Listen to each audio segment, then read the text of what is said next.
Welcome, everybody. It's Thursday evening here on the show. I am your host, Stuart Davis, a flawed man of God, and I am once again asking you to be patient while I figure out this VPN issue. Um, that is why I'm a little frazzled coming into this show, and I haven't even done my intro yet. Anyway, like I said, welcome to the show. My name's Stuart Davis. I'm a deacon at a small church just outside of Richmond, Virginia. I'm not a pastor. I'm not a biblical scholar. I haven't been to seminary. Not trying to get you to join my church or donate to any special cause. What I'm here to do is talk about God, talk about Jesus, talk about the Holy Spirit, talk about the Bible, talk about Christianity, talk about a wide variety of different topics, issues, and current events, and give you my perspective on them, one that I think is reflective of your average Christian guy. I've been a Christian all my life, 40 years, non denominational Protestant. I'm not subscribing to any particular doctrine or denomination. I'm just in the Word daily, trying to do it better day in and day out. Some days I'll get it right, some days I'll get it wrong. But anyway, I have it. You're going to get honest takes from me, honest perspective from me, as long as I'm streaming on here. So if you're interested in becoming a Christian, if you're interested in learning more about Jesus, and if you're looking to do that in a comfortable, relaxed setting where you can just get that influence, get those answers from somebody who is not a professional, has not been to school for it or anything, but is more like the guy that you're going to be sitting next to in the pew at church. Welcome, and I think you'll enjoy it. I think you found the place here. If that's what you're looking for. Maybe what you see here will help springboard you into a relationship with God and create a path to becoming a Christian. If you are already a Christian and you just enjoyed Christian topics and discussions, welcome to here as well. Glad to have you here. No matter where you land on that spectrum, whether you are a novice at Christianity or just searching to see if there's anything to it for you, whether you've been a Christian for a little bit or a long time, maybe you know more about Christianity than I do. It's not necessarily difficult to be. um, Regardless of that, I encourage you to join in the chat. We have a great group of folks who tune in and night out and populate that chat with their thoughts, feelings, opinions, snide remarks at me. It doesn't really matter. Just be in there and contribute, and you're going to help make this show better.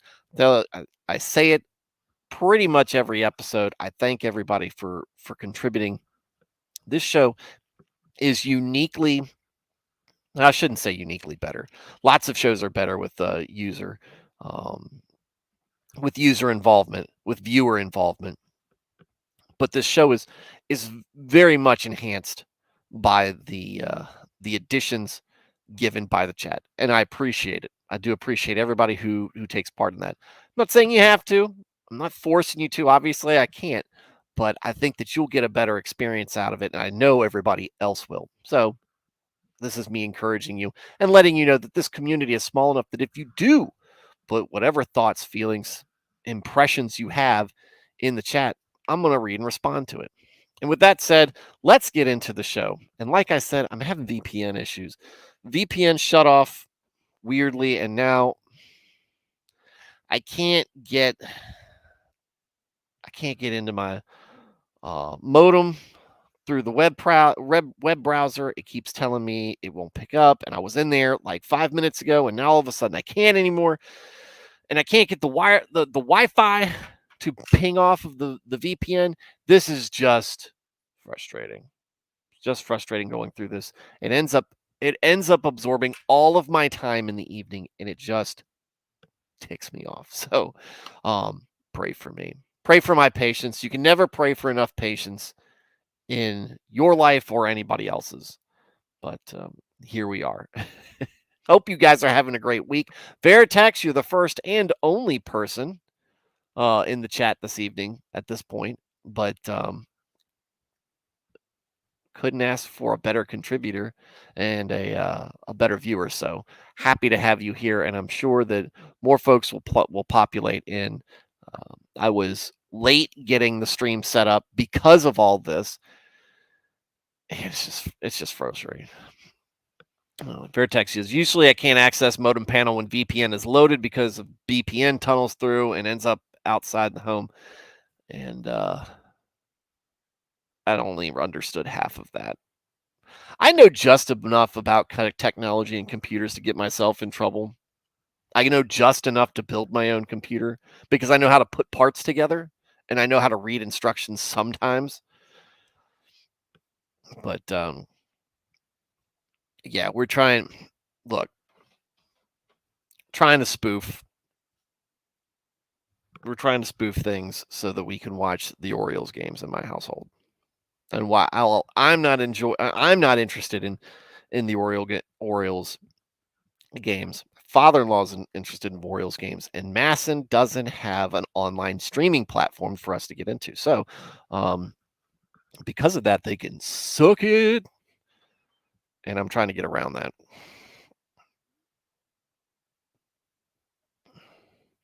VPN is designed to encrypt traffic so it goes to some external server, then makes requests from there.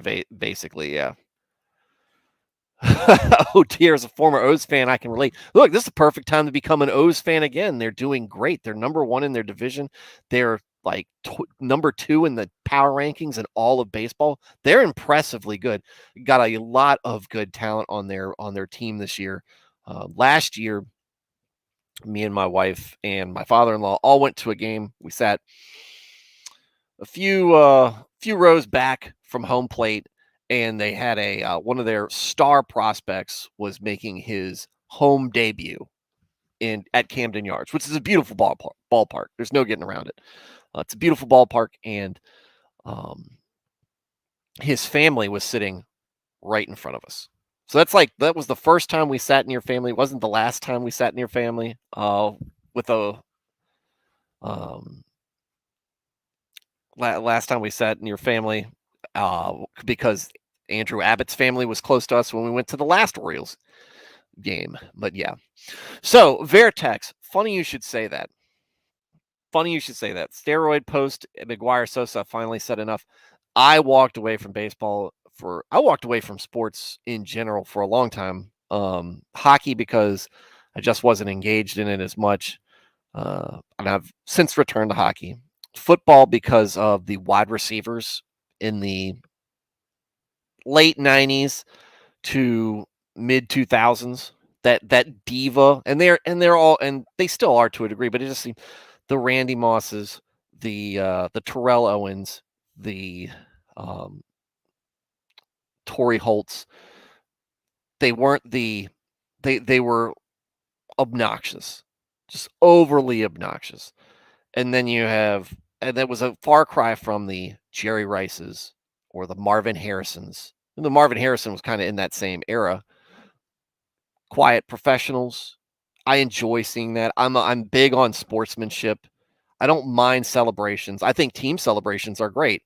Um, but I don't mind celebrations, but I don't like it when the player makes it all about themselves. I think it detracts from the game. I think it's bad influence on on everybody, but particularly the youth.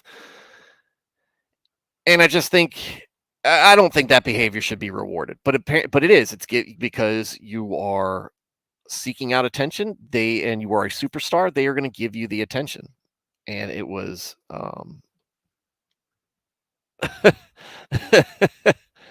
I can't remember if it was Brian Westbrook. That's taking me back to the old Skins games. Um, they're not the Redskins anymore, but I can't remember what it was. I remember was it Brad Johnson who knocked himself out by hitting his head into the wall. Said, I know they're divas, but so many so-called divas are just ticking time bombs, sadly. Yeah, the Antonio Brown situation really is the worst. It is kind of the worst. And you see that kind of stuff. I got back into football, got very into football, professional football and college football. But I left watching professional football for the most part because of the whole Kaepernick situation. And it wasn't so much Kaepernick. You're right, it was Farad. I always get him and Brad Johnson um, confused. Wasn't so much that Kaepernick did what he did. It was the league's response to it, which was so much how can we aid you in this and give lip service to this kind of stuff, this piss poor behavior I found. Um, and it's funny when you can see a picture of Aaron Donald using his helmet that says "End Hate" or something like that as a cudgel to hit another player that he's fighting with. It's lost. And if the NFL lost its escapism at that point, you couldn't be just a fan. You had to be a fan with a certain particular political belief or be very accommodating of it. And I'm just not willing to do that. So, whatever. There are some good, it seems like there's some good kids and good personalities out there like Patrick Mahomes. But I think Brock Purdy was thanking God and saying God bless at the end of every interview this past year. But again, it's they put so much messaging in throughout the game that it just and the commercials that go along with it that I'm not interested in watching it anymore. I'm just not. It's the same thing with professional basketball. They do all that stuff, and I don't care for it. But I also don't. I don't uh, really care about the NBA all that much. I'm a Notre Dame fan. College football still great. Still great. Love watching Notre Dame. I'm not Catholic. Clearly, I'm not Catholic, but I'm a huge Notre Dame fan, and I'm excited about the season. And that brings us to baseball. But before that, let's get in here. Brad Johnson was after they let Trent Green go, and then they brought in Jeff George, and Tony Banks before the fun and gun under Steve Spurrier. See, that's why I buy the Hulu Live with DVR no ads, so I can start the game late and fast forward through the ads. I come down, I'll watch it. I grew up with 4 favorite teams. I was a Joe Montana fan through and through. So I was a Chiefs and a 49ers fan, and my whole side of the families, they're all Baltimore Colts throwbacks, so they're all Colts fans. So I love the Colts and the Raiders. As a kid, I thought they had the coolest logo with the swords and the kind of pirate look to them. And so and who didn't love Bo Jackson? So I was always a fan, and I just enjoyed football. I just enjoy watching football, the skill and the talent and the athleticism that's on display there. It's great. It's a great show, and it's a great sport for spectators. But again, the NFL is like so many other corporations out there, just obsessed with how it appears to people and it has to appear in a certain light. And I think that they miss out on that. They end up pushing people away as opposed to just saying, here's the product, enjoy it, instead of saying, here's the product and here's all of the belief systems that we need to pile on top of that. And that's just the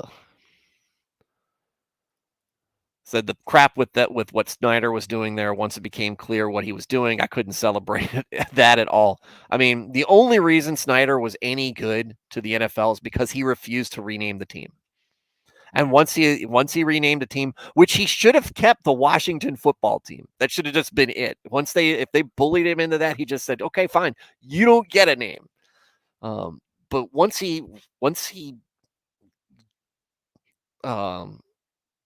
tucked his tail on the Redskins, he was no use to the team at all. So it's sad to see, but I do see that there's a petition out for more. There's pushing petition out to get more, bring back the old Redskins. It's just weird. It's just weird seeing him like that. So that brings us to baseball, and I had walked away from baseball. Then I slowly got back, and what it took for me was going back to baseball games. And I've said this before. What's going on, Carl? It has been a while. I was thinking about you a little, not too long ago. It sounds like we've got the DMV here. If you are a Orioles fan, Veritax Orioles fan, and a Redskins fan, sounds like you're in the DC, Maryland, Virginia area. So we've got me and Carl's a fellow Virginian, and It's that's good to have that group together. I had a hard time with baseball after being mistreated in little league teams not following the rules. Little league's toxic. Little league, unless if you're incredibly talented at baseball, or you just happen to be in a good situation, you're gonna have a great time. But so much of little league is toxic, and it's what makes little league toxic is the parents and the politics. Look, Central Virginia, it's kind of a little hot spot right now. Like I said, we've got some players, right? Um,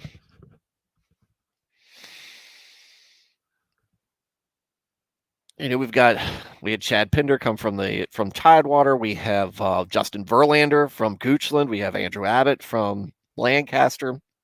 We've got quite a few Virginians in the mix around here. All that to say that baseball is kind of a big deal. Started going back. I caught the last few seasons of the Richmond Braves, which I'm sad to see them go. Now we're the Richmond Flying Squirrels and a Double A affiliate of the Giants. And but what I realized and recognized when I started going back to the ball games was baseball was a pastime more than a sport. It was something to enjoy, something to watch and appreciate. And what it helped me do is slow down in an environment and a society that wants to rush, rush, rush. Now I know that they put rules in place to I know they put rules in place to make the game faster, but I think that wasn't necessarily to make the game worse. It made it more entertaining. Because there was so many pauses with I got to after every swing I got to adjust my gloves and the pitcher's got to adjust his cup like 15 million times. Snot rocket, grab himself, shake off 35 pitches and then pitch. Now there's more tempo to it, but it is still much more of a slow moving game. And now they've ridden the bags, and so that's increased the incentive to run, to steal, which kind of adds a fast-paced aspect to it. But it's all strategic now, and it has created more paths to victory than just hit ball over fence. And there isn't as many home runs as there was. We aren't in the steroid era. I think I'm sure that there's cheating because there's always cheating inside of these sports, but I think they've done a good job trying to mitigate that. The big thing that they fell flat on was how they handled the Astros situation. I thought that was probably more scandalous than the home run race with Sosa and McGuire because everybody was juicing. But the Astros got caught stealing and having a very complex and well developed procedure to cheat and win, and did win a World Series out of it. I was very nonplussed. As a Reds fan, one of my favorite players is Pete Rose, and why did he get banned from baseball? Because he broke baseball's original sin, which was gambling. But if you go back to that original sin and why gambling is the original sin, it all revolved around a team cheating to affect the outcome of the World Series. And here we have the Astros cheating to win a World Series. And so I thought that the consequences passed down were way too light. Way too light. Veritex, I like Joe Gibbs at the time and stuck with Washington up until the last couple of years. I'll wait and see with the new team. Yeah. Braves World Series was glorious. I'm not a Braves fan. My wife's a huge Braves fan, which is funny because she grew up down in the Tidewater area. And so the local affiliate down there is the Norfolk Tides, the Tidewater Tides. They were a Mets affiliate. The Mets stunk. Now they're the Orioles affiliate, which is much more appropriate. But she grew up Braves fan. Obviously, Ted Turner owned the team. It was on TNT all the time. That's what she grew up watching them every night. She was a huge Chipper Jones fan. And I got to watch him as a kid. I got to watch him and Ryan Klesko and Fred McGriff and Tom Glavine and all these guys. All these guys were part of that team, and they all came through Richmond. And I got to see him as a kid. And I didn't really appreciate what the opportunity was I was getting until now, looking back and be like, man, that was a hell of a roster. And I know they didn't win but one World Series out of all that, but it was still nice to see. I wish we had him back, Carl. Danville had the Braves for a few years. I wish we had him back. Veritex, didn't they get into trouble? Also get in trouble for stealing other team signs? That was the cheating thing. They had it all dialed in where they were messaged. They would catch the which sign so that they would find out which pitch was coming next. And yeah. Elmar, welcome to the show. We were just talking some sports ball for a bit. And all this back to say is baseball is not the same as it was in the 90s. It is a very different animal, it seems. Some of the stuff has returned. The small ball has returned. I think baseball finally realized it needed to get past just people launching the ball, because what was happening, and it still happens a lot, is your three main outcomes. They either strike out, hit a home run, or walk. And that's boring. It really is boring.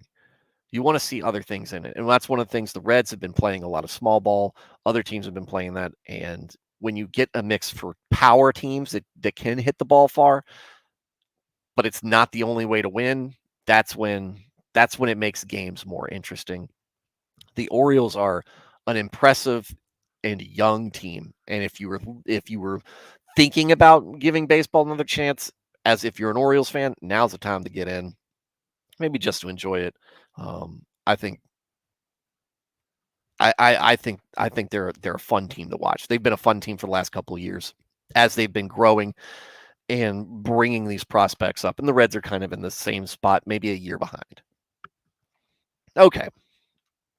That's it. Emmanuel's here. Hello, everyone. Not going to be here for long today. Catching up with one of my old friends. We'll watch the replay. That's okay, Emmanuel. Just glad to have you stop by. And thank you. Say hi. Hello as well. And there we go. All right. So where's my let's see. I'm blinding everybody with my white t-shirt because it's my undershirt, because I've been working on the stupid internet issue all day and I didn't feel like changing before. Sorry, guys. I'm being lazy. All right, so tonight we're going to do something in Nehemiah that we didn't do in Ezra, and that's talk about the other author. In Ezra, we talked about we didn't see any reference to Nehemiah. And Nehemiah, we haven't seen any reference to Ezra until tonight. If you recall, as our wrap up from last week, they finished the wall. They're better than us. These Israelites, they finished the wall in like 2 months. Finished the wall in 2 months. Meanwhile, we can't finish the wall in two presidential terms. we can't even agree that we need a wall. Everybody knows you need a wall. Everybody, look at these guys. They knew what's one of the first things they built. We need to build this wall. We need to secure ourselves. So not just anybody can just waltz in and do whatever they want. It feels like just core concepts of common sense are gone, and they just escape people from now. I just don't understand it, but that's where we are. We're not going to build a moat, unfortunately, either. So, but they finished building the wall. There have been some threats. There have been some psyops in here to try to slow the building down, to try to attack Nehemiah, to try to make him look like a bad guy or a hypocrite.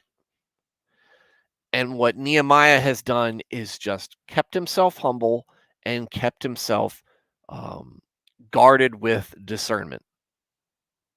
He's guarded himself with discernment. He has thought carefully with his about his interactions with other people and tried best with success. Tried his best to follow what he thinks the will of God is, and he's done a very good job so far. And that's where we're going to pick up because the last thing we saw was the enemy's plot.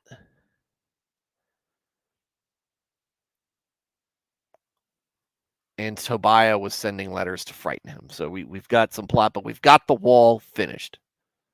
And so now we're going to open up with a very touchy subject in the Old Testament.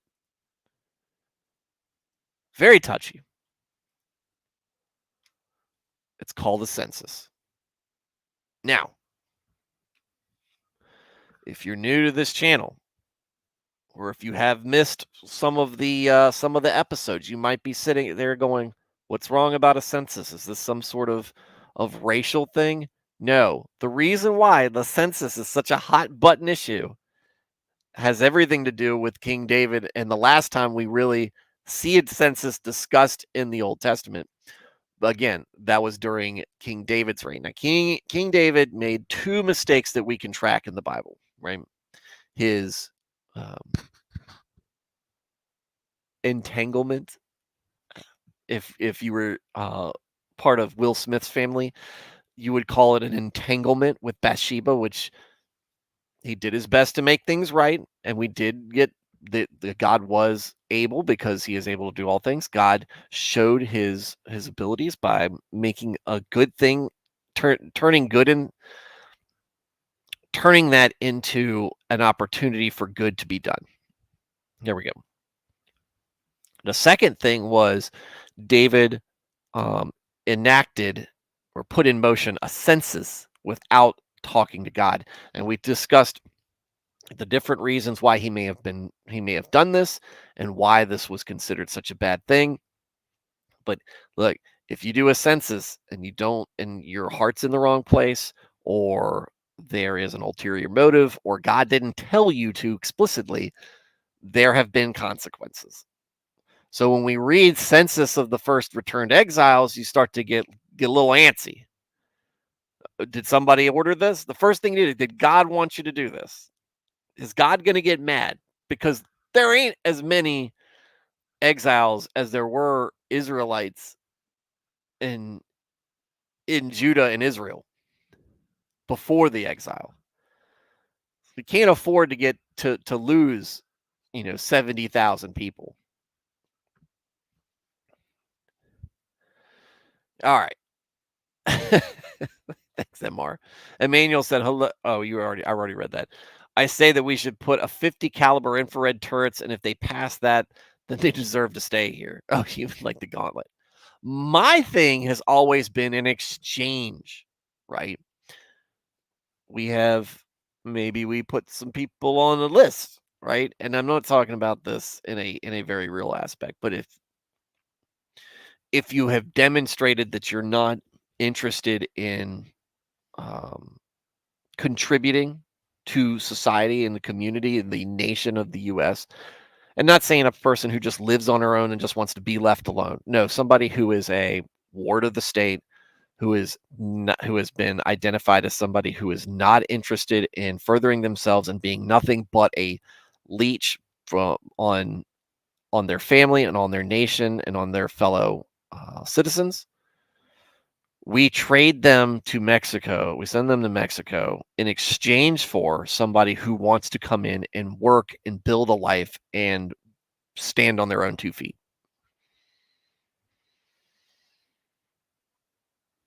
I mean,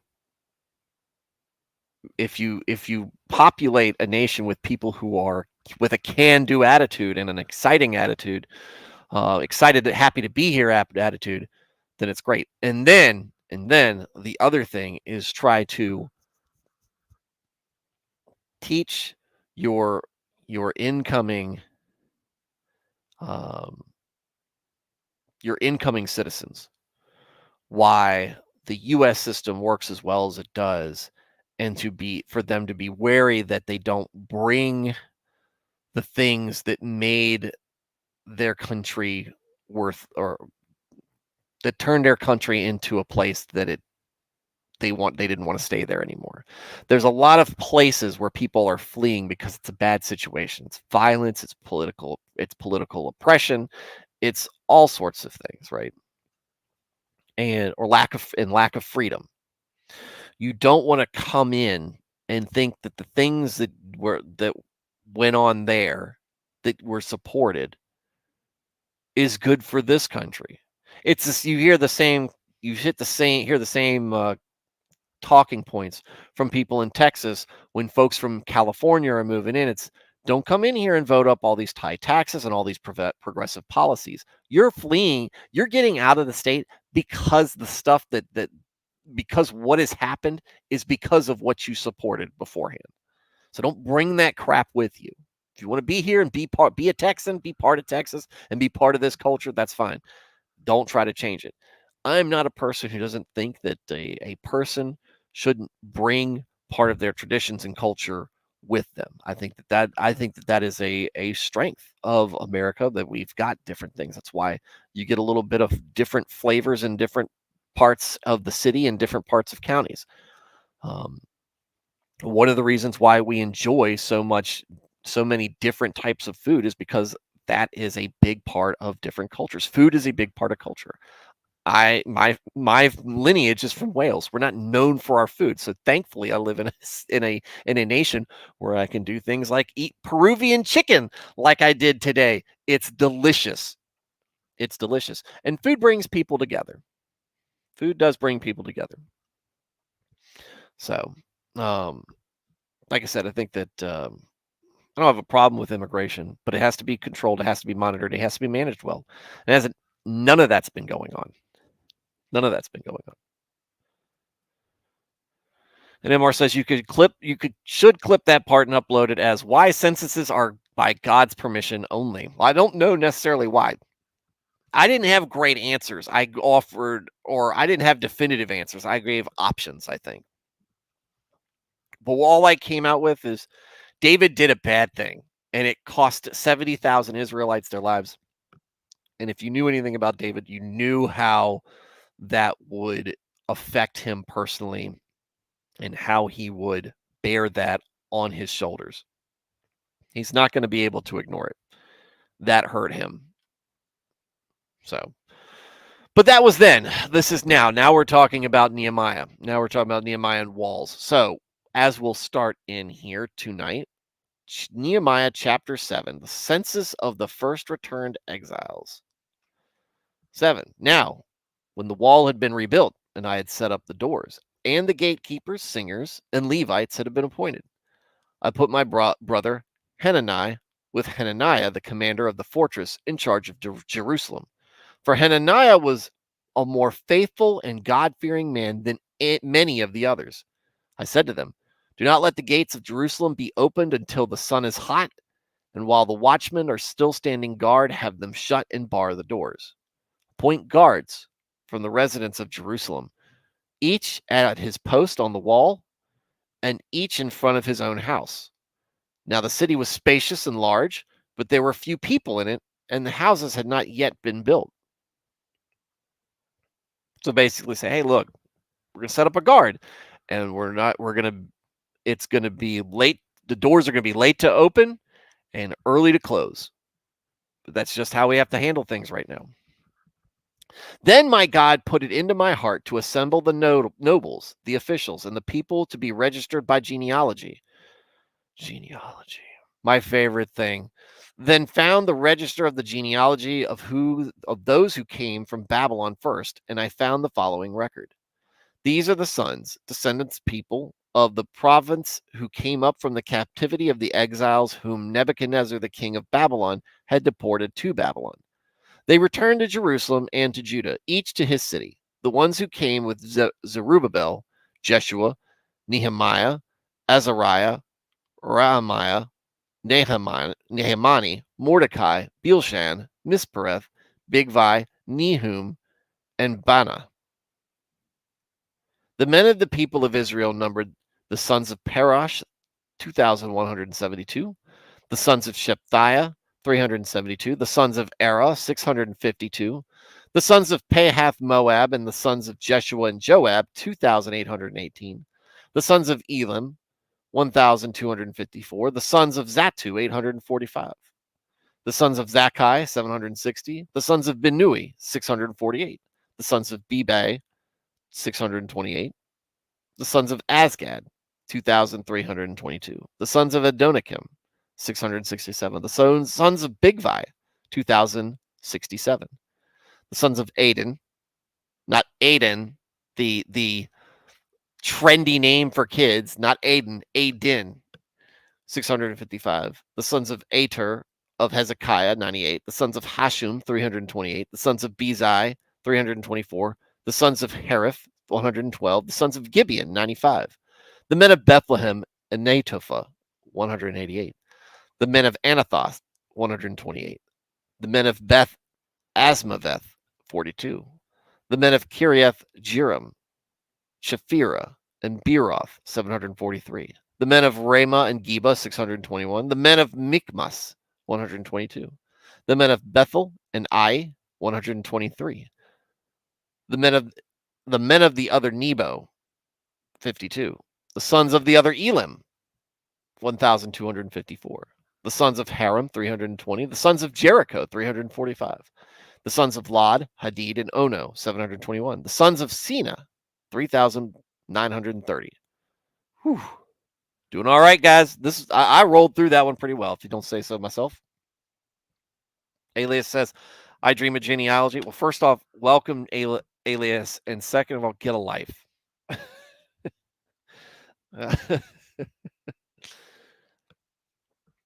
These are the priests, the sons of Jedediah, the house of Jeshua, 973. The sons of Emer, 1,052. The sons of Pashur, 1,247. The sons of Harim, 1,017. These are the Levites, the sons of Jeshua, of Kadmiel, and the sons of Hodeva, 74. The singers, the sons of Asaph, 148. The gatekeepers, the sons of Shallum, the sons of Ater, the sons of Talmon, the sons of Akub, the sons of Hatita, and the sons of Shobai, 138. The temple servants, the sons of Ziha, the sons of Hasufa, the sons of Tabaoth, the sons of Kiroth, the sons of Sia, the sons of Padon, the sons of Labana, the sons of Hagaba, the sons of Shalmai, the sons of Hanan, the sons of Gedel, the sons of Gehar, the sons of Reaiah, the sons of Rezin, the sons of Nekoda, the sons of Gazam, the sons of Uzzah, the sons of Paseah, the sons of Besai, the sons of Meunim, the sons of Nephushim, the sons of Worcestershire, the sons of Bakbuk, the sons of Hakupa, the sons of Harhur, the sons of Baslith, the sons of Mahida, the sons of Harsha, the sons of Barkos, the sons of Sisera, the sons of Tema, the sons of Neziah, the sons of Hatifa. The sons of Solomon's servants, the sons of Sotai, the sons of Sophereth, not to be confused with Sephiroth, the sons of Perida, the sons of Jaela, the sons of Darkon, the sons of Gedel, the sons of Shephitha, or Shephatiah, the sons of Shephatiah, the sons of Hatil, the sons of Pochereth Hazebam, the sons of Ammon. All the temple's servants and the sons of Solomon's servants totaled 392. That's a lot of names. And these were the ones who came up from Telmila, Telharsha, Sherab, Adam, and Emer. But they had no birth records and could not prove their fathers' houses or their descent, whether they were of Israel. The sons of Deliah, the sons of Tobiah, the sons of Nekoda, 642.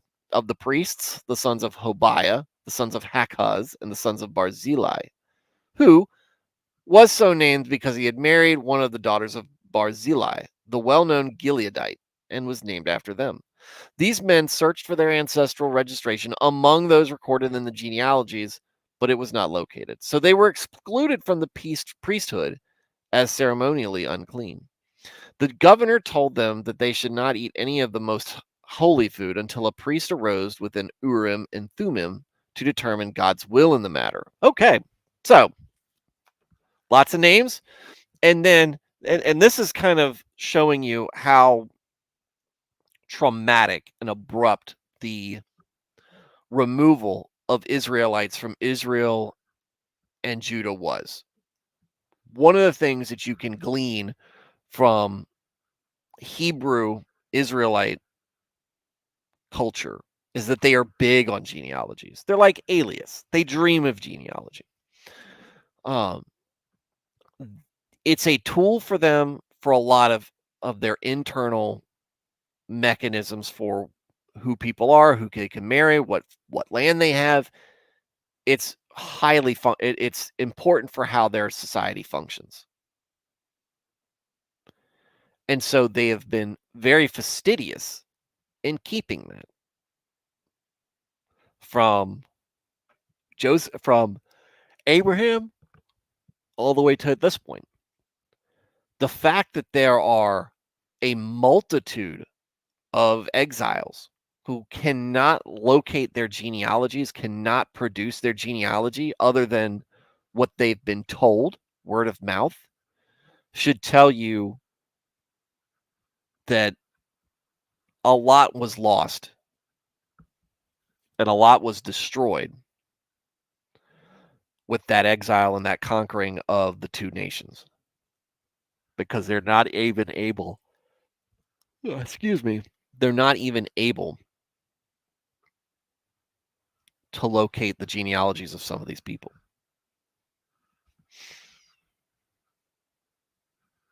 And sure, maybe some of them were fakers, posers, and not actually Israelites.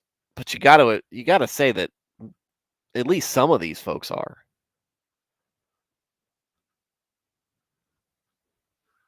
There's a lot of them. The entire assembly together was 42,360. The entire assembly together was 42,360. Besides their male and female servants, of whom there were 7,337, and they had 245 male and female singers, who apparently don't count either. Singers don't count as people. Their horses, also not people, were 736, their mules 245, their camels 435, their donkeys 6,720. So from among the heads of fathers' households gave to work. Some from among the heads of fathers' households gave to the work. The governor gave to the treasury 1,000 gold drachmas, 50 basins, 530 priests' garments. Some of the heads of fathers' households gave to the treasury for the work 20,000 gold drachmas and 2,200 silver minas. I don't know what the exchange rate is, and I don't know what that equates to today. Don't know, guys. And what the rest of the people gave was 20,000 gold drachmas, 2,000 silver minas, and 67 priests' garments. So the priests, the Levites, the gatekeepers, the singers, some of the people, the temple servants, along with all Israel, lived in their cities. And when the 7th month came, the sons, descendants of Israel, were in their cities. All right. So we're setting the stage, right? And there it is. Ezra reads the law. Ezra reads the law. What am I missing something? What's buzzing?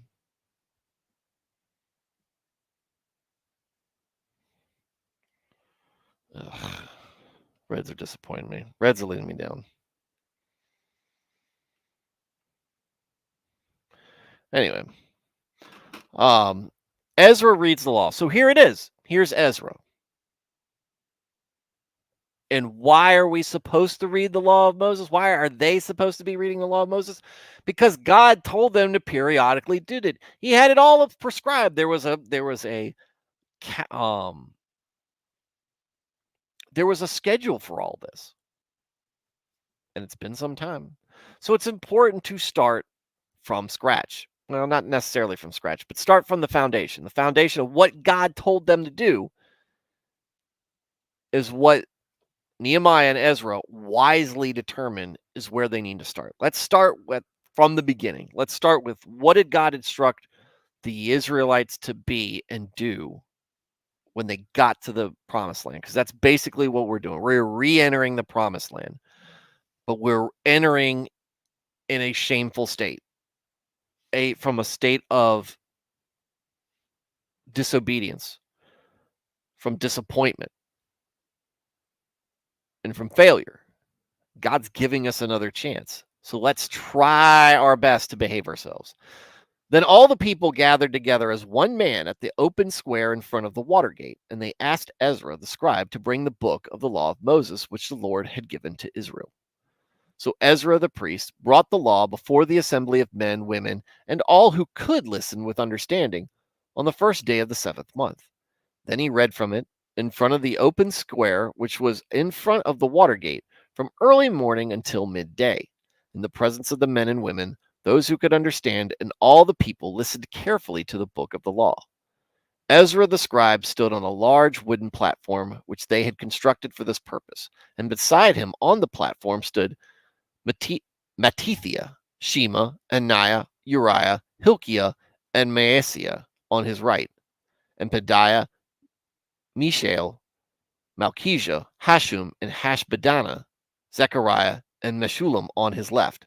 Ezra opened the book in the sight of all the people, for he was standing above them. And when he opened it, all the people stood up. Then Ezra blessed the Lord, the great God, and all the people answered, Amen, Amen, Amen, I say as well,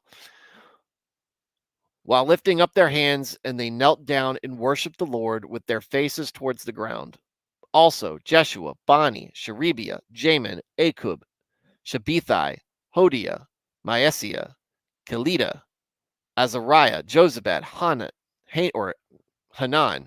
Peliah, and the Levites explained the law to the people, and the people remained in their places. So they read from the book of the law of God, translating and explaining it so that the people understood the reading. Awesome, right? It's been a while, guys. And we weren't listening to this law when we got kicked out. So let's all read it together as we're supposed to, as we were instructed by God. And the people willingly did this. This day is holy. Then Nehemiah, who was the governor, and Ezra the priest and scribe, and the Levites who taught the people, said to all the people, This day is holy to the Lord your God. Do not mourn or weep. For all the people were weeping when they heard the words of the law. Then Ezra said to them, Go your way. Eat the rich festival food, drink the sweet drink, and send portions to him for whom nothing is prepared. For this day is holy to our Lord. And do not be worried, for the joy of the Lord is your strength and your stronghold. So the Levites quieted all the people, saying, Be still, for the day is holy. Do not be worried. Then all the people went on their way to eat, to drink, to send portions of food to others, and to celebrate a great festival, because they understood the words which had been communicated to them. Eat, drink, be merry, and go out and do something for your fellow man. The feast of booths restored. On the second day, all the heads of the fathers' households of all the people, the priests and the Levites, were gathered before Ezra the scribe to gain insight into the words of the law, divine instruction. They found written in the law how the Lord had commanded through Moses that the Israelites should live in booths, huts, during the feast of the seventh month, during the feast of the 7th month. So they proclaimed and published an announcement in all their cities in Jerusalem, saying, Go out to the hills and bring olive branches, wild olive, myrtle, palm, and other leafy branches to make booths, as it is written. So basically, everybody's going camping. Hope you like roughing it. Look, some of us, me kind of, I'm ambivalent to it, but my wife especially, don't like camping. Camping life, RVing, going out into the wilderness and living in a tent or whatever, that's not our scene. It's definitely not hers. Doesn't matter. You going out and doing it. Doesn't matter if you like it or not. This is a feast. You will enjoy it. God told you to do it. So you better put on a smile. Fake it until you make it. So the people went out and brought them and made booths for themselves, each on the roof of his house and in their courtyards and the courtyards of God's house. That's cool. Camping out on your roof. I might be able to get behind that. And in the open square of the Watergate and in the square of the gate of Ephraim, the entire assembly of those who had returned from the captivity made booths and lived in them. Indeed, since the days of Joshua the son of Nun until that very day, the Israelites had not done so. And there was great rejoicing and celebration. Every day, from the first day to the last, Ezra read from the book of the law of God. They celebrated the feast for 7 days, and on the 8th day there was a closing solemn assembly in accordance with the ordinance. And there you have it. Look, it's okay to party. Don't be a stick in the mud. God has given people explicit instructions to make merry, to have a good time, but do it responsibly without making an ass of yourself. Or, as it said, do not become obnoxious to your neighbor, which is one thing I love. I love how it says that, how it's like, you have made me obnoxious to our neighboring families. That's from back with Jacob's time. He's moving with his sons. Anyway, all right. So that closes things out for tonight. We have got only a few more chapters left. So we will have some time next week. We'll finish up we'll finish up Nehemiah next week sometime probably. And then we're going to with Esther. Esther's not going to last long. And then we'll get into Job. Job's a big one. And there is monologuing. There is tragedy. There is much strife. But Job, in many ways, is one of the best books of the Bible when it comes to when you think you're alone, when you think you have it rough, when you think there's no way that you can keep your faith in the face of what has happened in your life. When you want to see strength of character and strength of faith tested by the devil himself, Job's the book to go to. And of course, the Gospels. Always go to Jesus. But if you're looking for something else,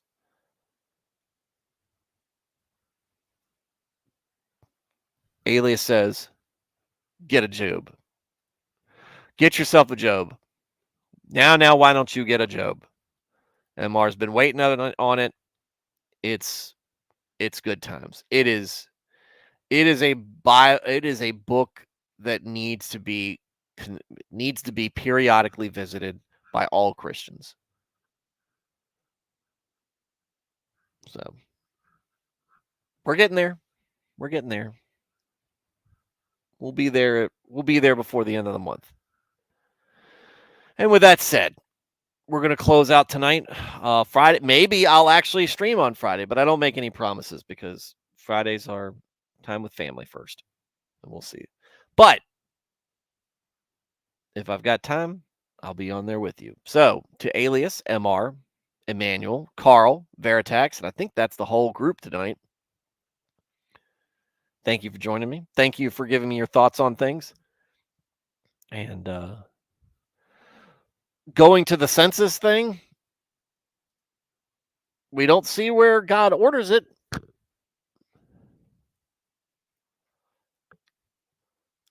So I don't know. But they don't actually say that they do a census. He just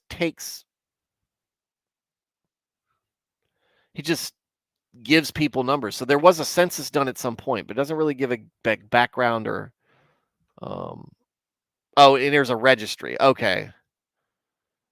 There's the registry right there.